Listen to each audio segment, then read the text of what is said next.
दोस्त दोस्त न रहा, प्यार प्यार ना रहा, ऐ जिंदगी हमें तेरा एतबार ना रहा। यहाँ बहुत मशहूर गाना है और जब भी कभी दोस्ती में दगाबाजी होती है तो ये गाना याद आता है। लेकिन इसी के साथ याद आती है कुछ और पंक्तियां भी कि कुछ तो मजबूरियां रही होंगी उनकी, कुछ तो मजबूरियां रही होंगी उनकी, यूं ही कोई बेवफा नहीं होता। आप सोचेंगे कि ये बात को समझो में शेर शायरी और गाने क्यों चले आ रहे हैं। मसला ही कुछ ऐसा है। आप सभी ने इस ताज़ा मसले पर गौर किया होगा कि ईरान और पाकिस्तान आपस में लड़ रहे हैं। ईरान ने पाकिस्तान के ऊपर मिसाइल दाग दी, जवाब में पाकिस्तान ने ईरान पर मिसाइल दाग दी। दोनों एक दूसरे के क्षेत्र में घुस गए हैं और दोनों एक दूसरे पर सर्जिकल स्ट्राइक का दावा कर रहे हैं। दोनों ही मुस्लिम राष्ट्र हैं, दूर से देखो तो सबको ये लग सकता है कि आखिर ऐसी क्या बात हो गई कि ये दोनों मुस्लिम राष्ट्र एक दूसरे के इस तरह से कट्टर दुश्मन हो गए। ये दुश्मनी कोई हाल ही में शुरू हुई दुश्मनी तो नहीं है, फिर भी अभी ये दोनों की तरफ से जो मिसाइलबाजी हुई है और मसला बहुत ही गंभीर है, जिस तरह की इसकी प्रतिक्रिया दुनिया के स्तर पर आ रही है। पहले ही हम देख रहे हैं कि रूस और यूक्रेन लड़ रहे हैं, इजराइल और हमास का मामला अभी पूरी तरह ख़त्म हुआ नहीं है। इसी बीच अमेरिका और ब्रिटेन ने मिलकर भी कुछ ठिकानों पर हमले कर दिए थे अभी आतंकवादियों का खात्मा करने के लिए। और इसी बीच ईरान और पाकिस्तान के बीच में इस तरीके से मिसाइलें चल जाना, एक दूसरे पर वार करना गंभीर प्रतिक्रिया पैदा करता है और इस मसले को समझना ज़रूरी है। इसीलिए हम कोशिश करते हैं बात को समझने की कि एक ज़माने में बहुत अजीज़ दोस्त रहे ईरान और पाकिस्तान, ऐसे दोस्त कि 14 अगस्त 1947 को अस्तित्व में आने के बाद पाकिस्तान का पहला दूतावास कहीं खुला या मान्यता मिली तो वो ईरान में, और उसके बावजूद वो दुश्मन क्यों बन गए। दरअसल ईरान और पाकिस्तान इस वक्त इसलिए आमने सामने हैं क्योंकि इसके पीछे इतिहास है। हम उस इतिहास को समझने की कोशिश करते हैं। पहले ईरान की सेना ने पाकिस्तान के बलूचिस्तान में एयर स्ट्राइक कर दी और फिर पाकिस्तान ने दावा किया कि उसकी सेना ने भी ईरान की सीमा में घुसकर कथित आतंकी ठिकानों पर हमला कर दिया है। मौजूदा तनाव दरअसल तब बढ़ना शुरू हुआ जब ईरान ने 16 जनवरी की शाम पाकिस्तान में आतंकी संगठन जैश अल अदल के ठिकानों पर बमबारी कर दी। ईरान के इस्लामिक रेवोल्यूशन गार्ड्स के कॉर्प्स ने बलूचिस्तान प्रांत के पंजगूर में मिसाइल और ड्रोन से हमले किए। इसमें जैश अल अदल के 2 प्रमुख मुख्यालय तबाह हो गए। हमले के बाद पाकिस्तानी विदेश मंत्रालय ने कहा है कि हमले में 2 बच्चों की मौत हुई है और 3 लड़कियां घायल हुई हैं। इसमें कुल कितना नुकसान हुआ, ठीक ठाक ठिकाना कहाँ था, इसकी जानकारी पाकिस्तान ने नहीं दी है। जाहिर है वो छुपाना चाहता है। जब बालाकोट में भारत ने स्ट्राइक की थी तब भी ऐसा ही हुआ था। उन्होंने कहा था कुछ पेड़ जले हैं और कोई नुकसान भारत नहीं कर पाया है। ऐसा ही होता है, कोई देश अपनी कमजोरी बताना नहीं चाहता, छुपाना चाहता है और जानबूझ के बच्चों और लड़कियों के मरने की बात इसलिए कही कि दुनिया के स्तर पर ईरान को नीचा दिखाया जा सके। बहरहाल ईरान की यह कार्रवाई उसके द्वारा हाल ही में किए गए हमलों की श्रृंखला का ही हिस्सा थी। ऐसा नहीं था कि ये अपने आप में एक अनोखा मामला था, लेकिन पाकिस्तान में हमले से महज कुछ ही घंटे पहले ईरान ने सीरिया और इराक में भी मिसाइल से हमले किए थे। दरअसल ईरान के करमन शहर में दोहरे आत्मघाती बम विस्फोट में 80 से अधिक ईरानी नागरिकों की मौत हो गई थी। इस हमले की जिम्मेदारी इस्लामिक स्टेट ने ली थी। ईरान को शक है कि हमले में जैश अल अदल का भी हाथ हो सकता है और इसी शंका के चलते उन्होंने पाकिस्तान पर हमला कर दिया था। ईरान के हमले का जवाब पाकिस्तान ने 18 जनवरी की सुबह सुबह दिया। पाकिस्तानी विदेश मंत्रालय ने एक बयान में दावा किया कि 18 जनवरी की सुबह 4:50 पर पाकिस्तानी वायुसेना ने ईरान के सिस्तान बलूचिस्तान प्रांत में सरावन शहर में आतंकियों के ठिकानों पर स्ट्राइक की है। इस कार्रवाई में 9 लोग मारे गए हैं और आखिर ईरान और पाकिस्तान के बीच ये जो सारा तनाव है, इसकी कहानी क्या है, जो हम शुरू में बात कर रहे थे कि इस ताज़ा तनाव के पीछे का जो इतिहास है उसको समझने की कोशिश करते हैं। बात को समझो में, और इस पर आपकी टिप्पणी, आपकी प्रतिक्रियाएं बहुत महत्वपूर्ण है। आप इस मुद्दे को लेकर क्या सोचते हैं वो ज़रूर बताते चलिए इस वीडियो को देखते हुए। दरअसल ईरान क्षेत्रफल के लिहाज से पाकिस्तान से 2 गुने से भी ज़्यादा है।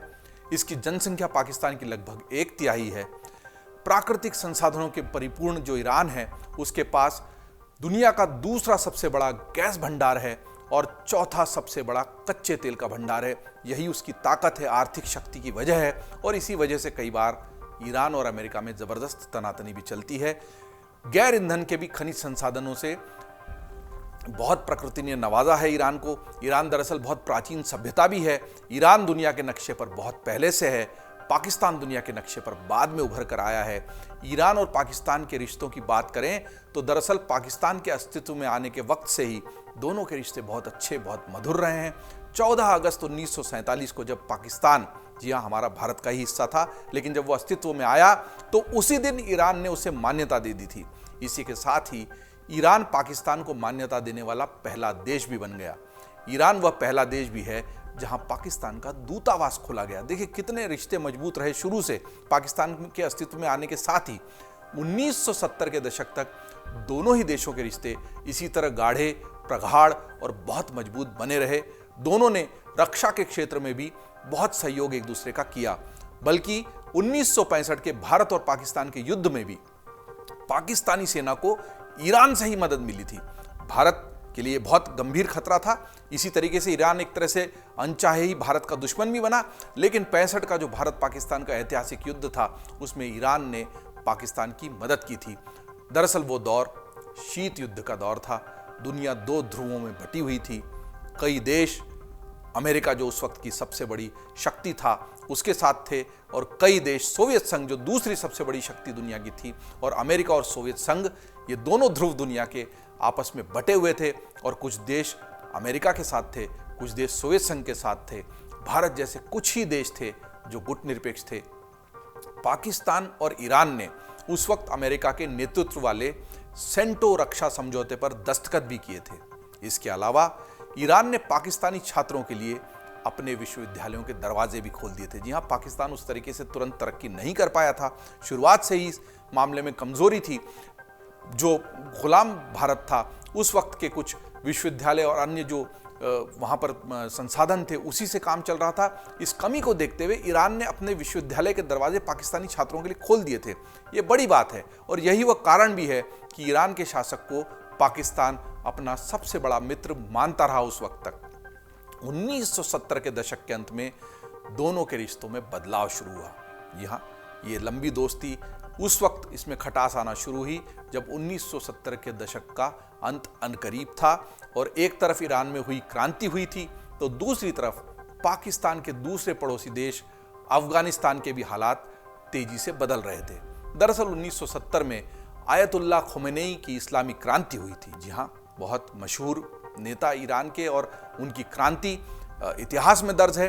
तो खोमेनी ने ईरान की राजशाही को दरअसल इस क्रांति के जरिए सत्ता से बाहर कर दिया था। वहीं अफगानिस्तान में सोवियत संघ के नियंत्रण के बाद दोनों देशों की दोस्ती में खटास आना शुरू हो गई। खोमेनी के सत्ता में आने के बाद ईरान और अमेरिका के रिश्ते बिगड़ने लगे थे। पाकिस्तानी प्रोफेसर और लेखक परवेज अमीराली खुदबॉय ने अपने एक लेख में दावा किया है, उन्होंने लिखा है कि जैसे ही ईरान और अमेरिका के रिश्ते बिगड़ने लगे, पाकिस्तान सोवियत संघ से लड़ने के लिए अमेरिकियों के साथ शामिल हो गया। मतलब पाकिस्तान ने पाला बदला और वो अमेरिकियों के पाले में चला गया। सऊदी के पैसों से दोनों ने मजहबी गुट बनाए। पाकिस्तान ने पश्तून मुजाहिदीन बनाए और उन्हें हथियारबंद किया। वहीं ईरान ने ताजिक मुजाहिदीन का समर्थन किया। जैसे जैसे पाकिस्तान और ईरान के मामलों में मजहब सामने आया, तो दोनों देशों के रिश्ते मतभेद के तरफ चले गए, खटास आनी शुरू हो गई, और ये खटास दुश्मनी में ही बदल गई। दरअसल मजहब की दृष्टि से इस पूरे मसले को समझें तो पाकिस्तान सुन्नी मूल का देश है, जबकि ईरान में शिया मुस्लिम बहुतायत में है। रिश्ते बिगड़ने के साथ ही यह शिया और सुन्नी की लड़ाई में भी बदल गया। आप लोग लगातार सुनते आए होंगे कि इस्लाम में ही जो दो समुदाय हैं, शिया और सुन्नी, मुस्लिमों के दोनों समुदाय भी कई बार आमने सामने होते हैं, खूब लड़ाई होती है। पाकिस्तान के भीतर ही शिया और सुन्नी कई बार ज़बरदस्त लड़ाई करते हैं आपस में, और इसी की वजह से ये ईरान और पाकिस्तान की दो देशों की लड़ाई न रहकर इसने शिया और सुन्नी की लड़ाई का शक्ल ले लिया।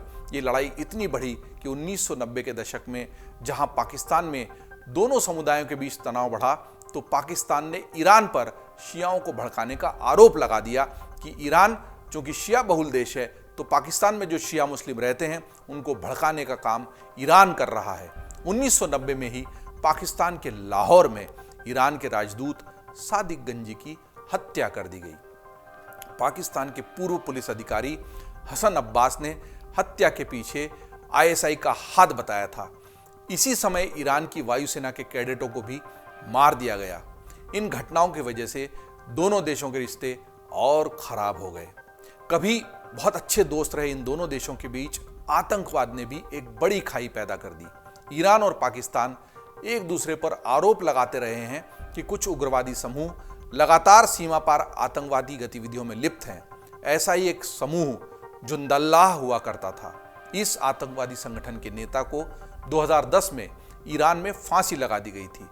तब से संगठन के सदस्य जैश अल अदल सहित कई अलग अलग नामों से आतंकी कार्रवाइयों को अंजाम दे रहे हैं। यहाँ अब ये जैश अल अदल तक हमारी कहानी पहुंची है, जिसका जिक्र हमने शुरुआत में किया था और जिस पर ताज़ा हमले किए गए थे ईरान के द्वारा। जैश अल अदल संगठन ईरान के दक्षिण पूर्वी प्रांत सिस्तान बलूचिस्तान में सक्रिय है। सिस्तान बलूचिस्तान प्रांत की स्वतंत्रता के लिए लड़ने का दावा करने वाले इस गुट ने पिछले कुछ वर्षों में ईरानी सुरक्षा बलों पर कई हमले किए हैं। बीते मंगलवार को इसी ईरानी सेना ने इसी संगठन के ठिकानों पर हवाई हमले किए हैं पाकिस्तान के भीतर। वहीं दूसरी ओर पाकिस्तान के बलूचिस्तान में बलोच लिबरेशन आर्मी और बलूचिस्तान लिबरेशन फ्रंट नाम के संगठन सक्रिय हैं और पाकिस्तान ने इन्हीं के ऊपर सैन्य कार्रवाई की बात की है जब ईरान में उसने अपना निशाना साधा था। तो सबसे बड़ी बात यह है, आप इस पूरे मसले को अगर बहुत करीब से समझें तो दोनों ही तरफ बलूचिस्तान है। एक बलूचिस्तान ईरान में है, एक बलूचिस्तान पाकिस्तान में है। ईरान के भीतर जो हिस्सा है उसको सिस्तान बलूचिस्तान कहा जाता है और पाकिस्तान के भीतर का बलूचिस्तान तो है ही। और ये दोनों ही बलूचिस्तान में आज़ादी की लड़ाई चल रही है। यहाँ पर गुट बन गए हैं जो उस क्षेत्र को आज़ाद करने के लिए लड़ रहे हैं, पर वो दोनों देशों की आंख की किरकिरी बने हुए हैं। अब दोनों देश एक दूसरे पर आरोप लगाते हैं कि हमारे देश के भीतर के बलूचिस्तान को स्वतंत्र कराने के लिए जो आतंकवादी संगठन सक्रिय हैं वो आपके देश में बैठकर आतंकवादी गतिविधियों को अंजाम दे रहे हैं। है ना दिलचस्प मामला, एक क्रिस क्रॉस वाला मामला है। तो ये इन दोनों ही देशों के बीच ये क्रिस क्रॉस लगातार चलता है। दोनों ही देशों के बीच में आतंकवादी संगठन एक दूसरे के खिलाफ सक्रिय हैं और उनको मारने के लिए दोनों एक दूसरे पर हमला करते हैं। तो ये कहानी है दो दोस्तों के दुश्मन बन जाने की। जैसा हमने बात को समझो के जरिए समझा कि कैसे एक जमाने में गहरे दोस्त रहे पाकिस्तान और ईरान अब एक दूसरे की जान के दुश्मन बन गए हैं, एक दूसरे की ओर मिसाइल ताने हुए हैं। पाकिस्तान जहां पर लगातार उथल पुथल मची हुई है, राजनीतिक रूप से अस्थिर है, लोगों को खाने पीने के लाले पड़ गए हैं। सेना कौन चला रहा है, आईएसआई कौन चला रहा है, सरकार कौन चला रहा है, न्याय व्यवस्था कौन चला रहा है, इसी का पता ठिकाना नहीं है। लेकिन मिसाइलें चलाई जा रही हैं। व्यवस्था चले न चले, मिसाइलें चलनी चाहिए। मिसाइलें इसलिए चल रही है कि हमारे तरफ के बलूचिस्तान को स्वतंत्र बनाने के लिए जो आतंकवादी संगठन सक्रिय हैं उनको आप पनाह दे रहे हो। वहीं ईरान के भीतर जो सिस्तान बलूचिस्तान है और उस सिस्तान बलूचिस्तान को आज़ाद कराने के लिए जो आतंकी संगठन सक्रिय हैं वो ईरान का आरोप है कि पाकिस्तान के भीतर रहकर इन गतिविधियों को अंजाम दे रहे हैं। बड़ा सवाल ये भी है कि पाकिस्तान दरअसल अपनी कोख में कितने आतंकवादी संगठनों को पाले है और कितने देशों से सिर्फ इसी वजह से उसने दुश्मनी मोल ले ली है। आतंकवादियों को पालने की बजाय विकास की राह अपनाई होती तो शायद ये दिन नहीं देखना पड़ता। बहरहाल ये कहानी थी पाकिस्तान और ईरान की, दोस्त जो दुश्मन बन गए हैं। आप इसी तरह को बातों को समझने के लिए देखते रहिए। बात को समझो और आपकी प्रतिक्रियाओं से हमें अवश्य अवगत कराइए। धन्यवाद। अगर आप ये वीडियो YouTube पर देख रहे हैं तो हमारे चैनल को सब्सक्राइब करें और बेल आइकन को दबाना ना भूलें। अगर आप Facebook पर ये वीडियो देख रहे हैं तो हमारे पेज को लाइक करें।